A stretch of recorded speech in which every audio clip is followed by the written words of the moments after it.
دن بدن کھلنے لگا ہے نعمت الاسلام یہ۔ بسم اللہ الرحمن الرحیم۔ صرف 5 منٹ کا مدرسہ قرآن و حدیث کی روشنی میں 203واں دن 23 رجب المرجب۔ نمبر 1 اسلامی تاریخ۔ حضرت جعفر ابن ابی طالب رضی اللہ تعالی عنہ۔ حضرت جعفر رضی اللہ عنہ کی شکل و صورت حضور صلی اللہ علیہ وسلم جیسی تھی۔ وہ حضرت علی رضی اللہ تعالی عنہ کے حقیقی بڑے بھائی اور جناب رسول اللہ صلی اللہ علیہ وسلم کے چچا زاد بھائی ہیں، اور حضرت حمزہ رضی اللہ عنہ کے ہمزلف یعنی ساڑھو ہیں۔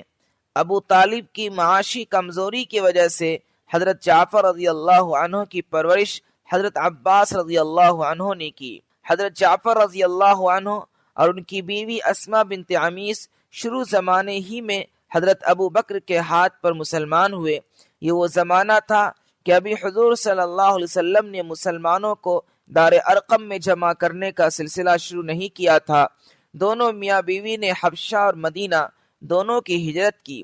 حضرت جعفر طیار رضی اللہ عنہ حبشہ ہجرت کرنے والے صحابہ کرام رضوان اللہ تعالی علیہم اجمعین کے امیر جماعت تھے۔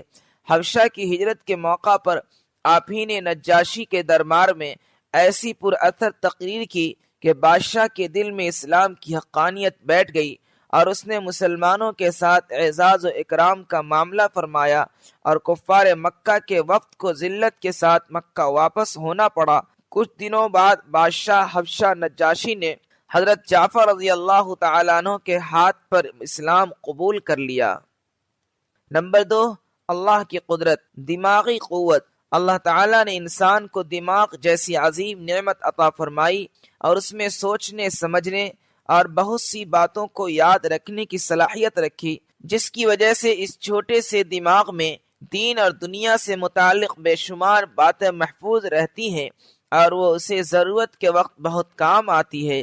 اگر اللہ تعالیٰ انسان کو دماغ کے اندر محفوظ رکھنے کی قوت نہ نوازتا تو کتنی پریشانی ہوتی۔ واقعی اللہ تعالیٰ نے اپنی قدرت سے دماغ میں سوچنے، سمجھنے اور یاد رکھنے کی قوت پیدا فرما کر انسان پر بڑا احسان فرمایا ہے۔ نمبر 3 ایک فرض کے بارے میں، عشاء کی نماز کی اہمیت۔ رسول اللہ صلی اللہ علیہ وسلم نے فرمایا، جس شخص نے عشاء کی نماز جماعت کے ساتھ پڑھی گویا اس نے آدھی رات عبادت کی، اور جس نے فجر کی نماز جماعت سے پڑھ لی گویا اس نے ساری رات عبادت کی۔ نمبر 4 ایک سنت کے بارے میں، کھانے میں عیب نہ لگانا۔ حضرت ابو ہریرہ رضی اللہ عنہ نے فرمایا، رسول اللہ صلی اللہ علیہ وسلم کھانے میں عیب نہ لگاتے، اگر چاہتے تو اس کو کھا لیتے اور اگر اس کو ناپسند فرماتے تو چھوڑ دیتے۔ نمبر 5 ایک اہم عمل کی فضیلت، مومن کی مدد کا میٹھا پھل۔ رسول اللہ صلی اللہ علیہ وسلم نے فرمایا، جو شخص کسی مومن کو بھوک کے وقت کھانا کھلائے اللہ تعالیٰ اس کو قیامت کے دن جنت کے پھلوں میں سے کھلائے گا، اور جو شخص کسی مومن کو پیاس کے وقت پانی پلائے تو اللہ تعالیٰ اس کو خالص شراب پلائے گا، اور جو شخص کسی مومن کو کپڑے نہ ہونے کے وقت کپڑے پہنائے گا تو اللہ تعالیٰ جنت کے سبز کپڑے پہنائے گا۔ نمبر 6 ایک گناہ کے بارے میں، جیوتش کی باتوں پر یقین کرنا۔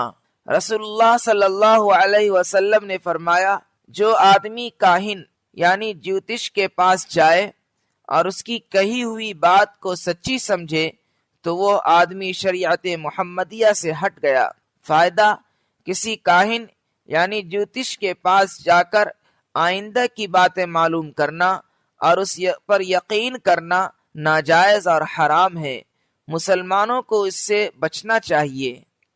نمبر 7 دنیا کے بارے میں، لوگوں کا دنیا کی فکر کرنا۔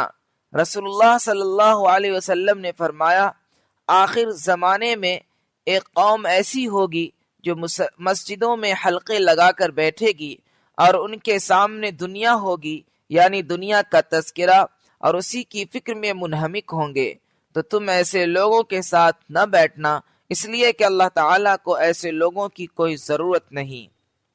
نمبر 8 آخرت کے بارے میں اہل جنت کا اکرام۔ قرآن میں اللہ تعالیٰ فرماتا ہے اہل جنت کے سامنے سونے کی پلیٹ اور جام پیش کیے جائیں گے اور جنت میں انہیں دلوں کی چاہت اور آنکھوں کی لذت کے مطابق ہر ایک چیز ملے گی۔ نمبر 9، طب نبوی سے علاج، سنترا کے فوائد۔ رسول اللہ صلی اللہ علیہ وسلم نے فرمایا تم لوگ سنترا کو استعمال کیا کرو کیونکہ یہ دل کو مضبوط بناتا ہے۔ فائدہ، محدثین تحریر فرماتے ہیں کہ اس کا جوس پیٹ کی گندگی کو دور کرتا ہے، قے اور متلی کو ختم کرتا ہے اور بھوک بڑھاتا ہے۔ نمبر 10، قرآن کی نصیحت۔ قرآن میں اللہ تعالیٰ فرماتا ہے یتیم کے مال کے قریب بھی مت جاؤ مگر ایسے طریقے سے جو شرعی طور پر درست ہو، یہاں تک کہ وہ اپنی جوانی کی منزل کو پہنچ جائے، اور ناپ تول انصاف سے پورا کرو، اور ہم کسی شخص کو اس کی طاقت سے زیادہ عمل کرنے کا حکم نہیں دیتے۔